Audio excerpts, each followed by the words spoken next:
राज्याच्या राजकारणात आजवर कधी न पाहिलेला असा सर्वात मोठा आणि सर्वात धक्कादायक प्री पोल सर्वे आता समोर आलेला आहे. तर हा सर्वे आहे मुंबई महानगरपालिकेच्या निवडणुकीचा, ज्या निवडणुकीकडे संपूर्ण महाराष्ट्र, देश आणि दिल्लीचं लक्ष लागलेलं आहे. तर मुंबई महानगरपालिका म्हणजे केवळ एक महानगरपालिका नाही, तर मुंबई म्हणजे देशाची आर्थिक राजधानी. मुंबई म्हणजे 60 ते 70 हजार कोटीचं बजेट आणि मुंबई म्हणजे सत्ता, ताकद आणि भविष्याचं केंद्र.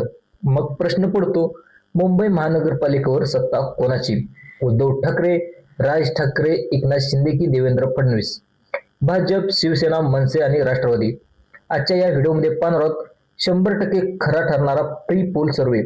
प्रत्येक पक्षाला किती जागा, कोणाचा फायदा, कोणाचा तोटा आणि सर्वात मोठा राजकीय भूकंप.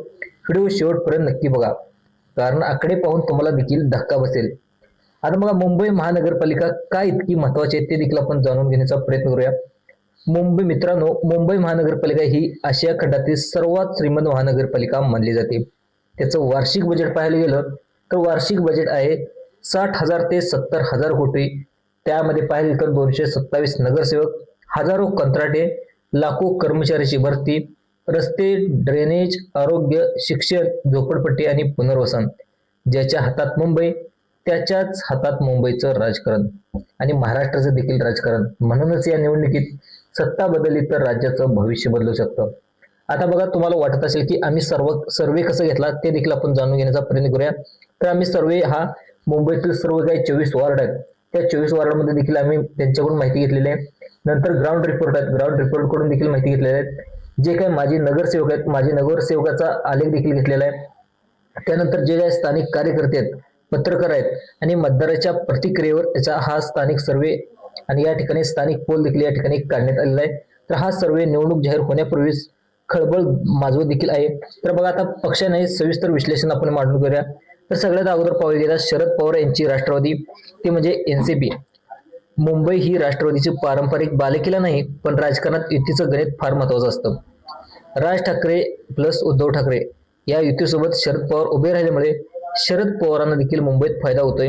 आता सर्वे काय सांगतोय बघा, शरद पवार गटाला 5 ते 9 जागा मिळू शकतात. ही संख्या कमी वाटत असली तरी युतीमध्ये देखील या जागेचा सत्तेच्या किल्ल्या देखील मजबूत होऊ शकतात. आता त्याच्यानंतर बघा, अजित पवार यांची राष्ट्रवादी एनसीपी. आता अजित पवार गटाला मुंबईत मोठा संघर्ष करावा लागत आहे, कारण भाजपसोबत असलेली युती, पण स्थानिक पातळीवर नाराजी, कार्यक्रमामध्ये देखील संभ्रम आणि मुंबईत मजबूत देखील संघटन. जेवढं मजबूत पाहिजे होतं तेवढं संघटन त्यांच्याकडे मजबूत नाही. आता त्यांचा सर्वे किती येऊ शकतोय? 3 ते 5 जागा राष्ट्रवादी काँग्रेस पार्टी अजित पवार गटाला या ठिकाणी येऊ शकतो. हा आकडा अंदाजे सांगण्यात आलेला आहे. याच्यासाठी देखील हा राजकीय धक्का मानला जात आहे. त्यानंतर राष्ट्रीय काँग्रेसची देखील स्थिती मुंबईत अत्यंत नाजूक आहे, कारण त्यांनी स्वतः देखील स्वबळाची भाषा केलेली आहे. त्यांचं संघटन देखील जेवढं पहिलं होतं तेवढं इतकं संघटन अतिशय कुमकुवत बनलेलं आहे. आणि जे काही मराठी मतदार आहेत मुंबईमधील, ती मराठी मतदारांमध्ये देखील पकड अतिशय कमी आहे. आणि युती न झाल्यामुळे देखील काँग्रेसला सगळ्यात मोठा तोटा या ठिकाणी बसलेला आहे. आणि काँग्रेसच्या सीटा पाहायला गेल्या तर 10 ते 12 जागावर काँग्रेस या ठिकाणी येऊ शकतं. जर काँग्रेस स्वबळावर लढली तर इतिहासातील सर्वात मोठा पराभव त्यांचा होऊ शकतो. आता सगळ्यात महत्वाचं म्हणजे राज ठाकरे मनसे. मित्रांनो, हा या निवडणुकीत सगळ्यात मोठा टर्निंग पॉईंट आहे. तो म्हणजे पहिल्यांदाच राज ठाकरे आणि उद्धव ठाकरे एकत्र आलेत. जे काही मराठी मताची विभागणी होत होती ते आता थांबणार आहे आणि त्याचा मनसेला मोठा बूस्ट देखील मिळू शकतो. तर सर्वे सांगतो, सर्वेचा मुंबई महानगरमध्ये मनसेला 14 जागा मिळू शकतात. ही मनसेसाठी कमबॅकच नव्हे तर मनसे कमबॅकचं चिन्ह आहे. तर आता सगळ्यात पाहतोय दुसरं पहिला एकनाथ शिंदे यांची शिवसेना. तर शिंदे गटासाठी मुंबई ही सर्वात मोठी डोकेदुखी बनली. भाजपसोबत अंतर्वाद, नगरसेवकामध्ये नाराजी आणि ठाकरे बंधूची युती आणि मोठ्या प्रमाणामध्ये अनेक प्रवेश देखील भारतीय जनता पार्टीने करून घेतलेले आहेत. आता तसं पाहिलं तर आता एकनाथ शिंदे साहेबांचे जे काही शिवसेना आहे तर शिवसेनेची जागा येऊ शकतात, ते म्हणजे 12 ते 17 सीटा या ठिकाणी त्यांच्या मुंबईमध्ये येऊ शकतात. त्यानंतर हा आकडा शिंदे गटासाठी अतिशय धोक्याचा इशारा आहे, कारण काय की एकनाथ शिंदे साहेब ह्याच्यानंतर उद्धव ठाकरेपासून वेगळे झाले. त्याच्यानंतर ही पहिलीच महानगरपालिकेची निवडणूक आहे आणि त्यांच्यासाठी सगळ्यात मोठा धक्का, कारण काय की मुंबई हातात येणं ही शिवसेनेचं अतिशय गरजेचं आहे, कारण की शिवसेनेला खराब बालेकिल्ला ही मुंबई मानली जाते. तर आता मुंबईत देखील आता एकनाथ शिंदे साहेबांच्या किती जागा येत आहेत तर 12 ते 17च्या दरम्यान या ठिकाणी जागा येऊ शकतात असं या ठिकाणी सांगितलेलं आहे. तर दुसरं पाहिलं तर बीजेपी पाहिलं गेलं तर भाजप या ठिकाणी मुंबईत स्वबळ लढायला आहे आणि मोठी संघटन देखील आहे, पण मराठी मताची विभागणी इथे थांबलेली आहे. शिंदे गटाचे मतभेद देखील त्या ठिकाणी थांबलेले आहेत आणि त्या सगळं पाहिलं गेलं तर ठाकरे युतीचा फटका देखील या ठिकाणी बसू शकतो. तर सर्वे काय सांगतोय 52 ते 57 जागा या ठिकाणी भारतीय जनता पार्टीच्या येऊ शकतात आणि भाजप पहिला पक्ष ठरू शकतो, पण सत्ता मिळेल याची खात्री नाही. आता त्याच्यानंतर पाहूया उद्धव ठाकरे. आता उद्धव ठाकरे यांची शिवसेना पाहायला गेलं तर उद्धव ठाकरे हे संघटन देखील आता मुंबईमध्ये मजबूत आहे. नगरसेवक देखील त्यांच्याकडे परत येत आहेत आणि राज ठाकरे साहेब सोबत असल्यामुळे त्यांच्यासाठी देखील अतिशय चांगली बातमी आहे आणि मराठा अस्मिता या फॅक्टर त्यांच्याकडे असल्यामुळं यांच्या देखील जागा येण्याची जास्तीत जास्त शक्यता आहे आणि सर्वेचा दावा होतोय तर मुंबईत ठाकरे गट या ठिकाणी येऊ शकते, ते म्हणजे 101 जागा या ठिकाणी ठाकरे गटाच्या येऊ शकतात असा अंदाज देखील या ठिकाणी वर्तवण्यात आलाय. पहिल्यांदाच 100चा आकडा हे आता उद्धव ठाकरे गटाच्या या ठिकाणी जागा येऊ शकतात असं या ठिकाणी वर्तवण्यात आले. तर एकूण अंदाज आपण पाहायला गेलं तर आता पक्षवाईज किती जागा येतात बघूया.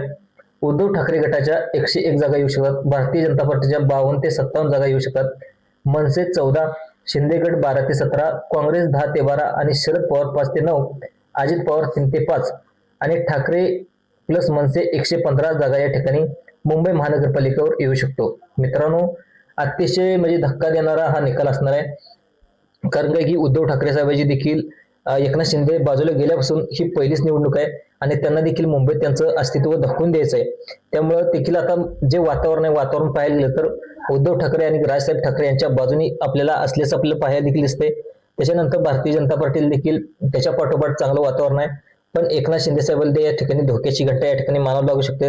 कारण काय की जेवढं एकनाथ शिंदे साहेब ज्यावेळेस शिवसेना सोडून दुसरा पक्ष त्यांनी स्थापन केला शिवसेनेचाच, तर त्यावेळेस त्यांचे देखील या ठिकाणी पहिलीच निवडणूक आहे महानगरपालिकेत, त्यांनी त्यांच्या किती जागा येतात ते देखील पाहणं अतिशय गरजेचं आहे. कारण काय की त्यांच्या अस्तित्वाची आणि त्यांच्या शिवसेनेची मुंबई पाहायला गेलं तर बालेकिल्ला म्हणजे शिवसेनेची सुरुवातच मुंबईतून झाली आणि मुंबईत त्यांचं अस्तित्व टिकून ठेवणं ते देखील अतिशय गरजेचं आहे. त्यामुळे आता मुंबईमध्ये काय घडतंय तर आता तुम्हाला सर्वेनुसार जागा देखील सांगलेत. तर आता मित्रांनो, हा सर्वे जर खरा ठरला तर मुंबई महानगरपालिका पुन्हा जे ठाकरे यांच्या ताब्यात जाऊ शकते. मराठी मतांची एकजूट आणि भारतीय जनता पार्टी आणि शिंदे गटाला या ठिकाणी मोठा धक्का देखील मुंबई महानगरपालिकेमध्ये बसू शकतो आणि महाराष्ट्राच्या राजकारणात नवा अध्याय देखील या ठिकाणी लिहिला जाऊ शकतो. सगळ्यात महत्वाचं म्हणजे तुमचं मत काय ते देखील तुम्ही नोंदवा, कारण की मुंबई महानगरपालिका कोणाच्या हातात यावी, उद्धव ठाकरे आणि की भाजप असं तुम्हाला वाटत असेल. नंतर राज ठाकरे युती आणि योग्य की अयोग्य, राज ठाकरे उद्धव ठाकरेची जी युती आहे ती अयोग्य का योग्य आहे ते देखील तुम्ही कमेंटमध्ये सांगा आणि कमेंटमध्ये नक्की सांगा. व्हिडिओ आवडला तर लाईक देखील करा, सबस्क्राईब देखील करा विसरू नका. जास्तीत जास्त दुसऱ्या लोकांना सुद्धा शेअर करण्याचा प्रयत्न करा. धन्यवाद.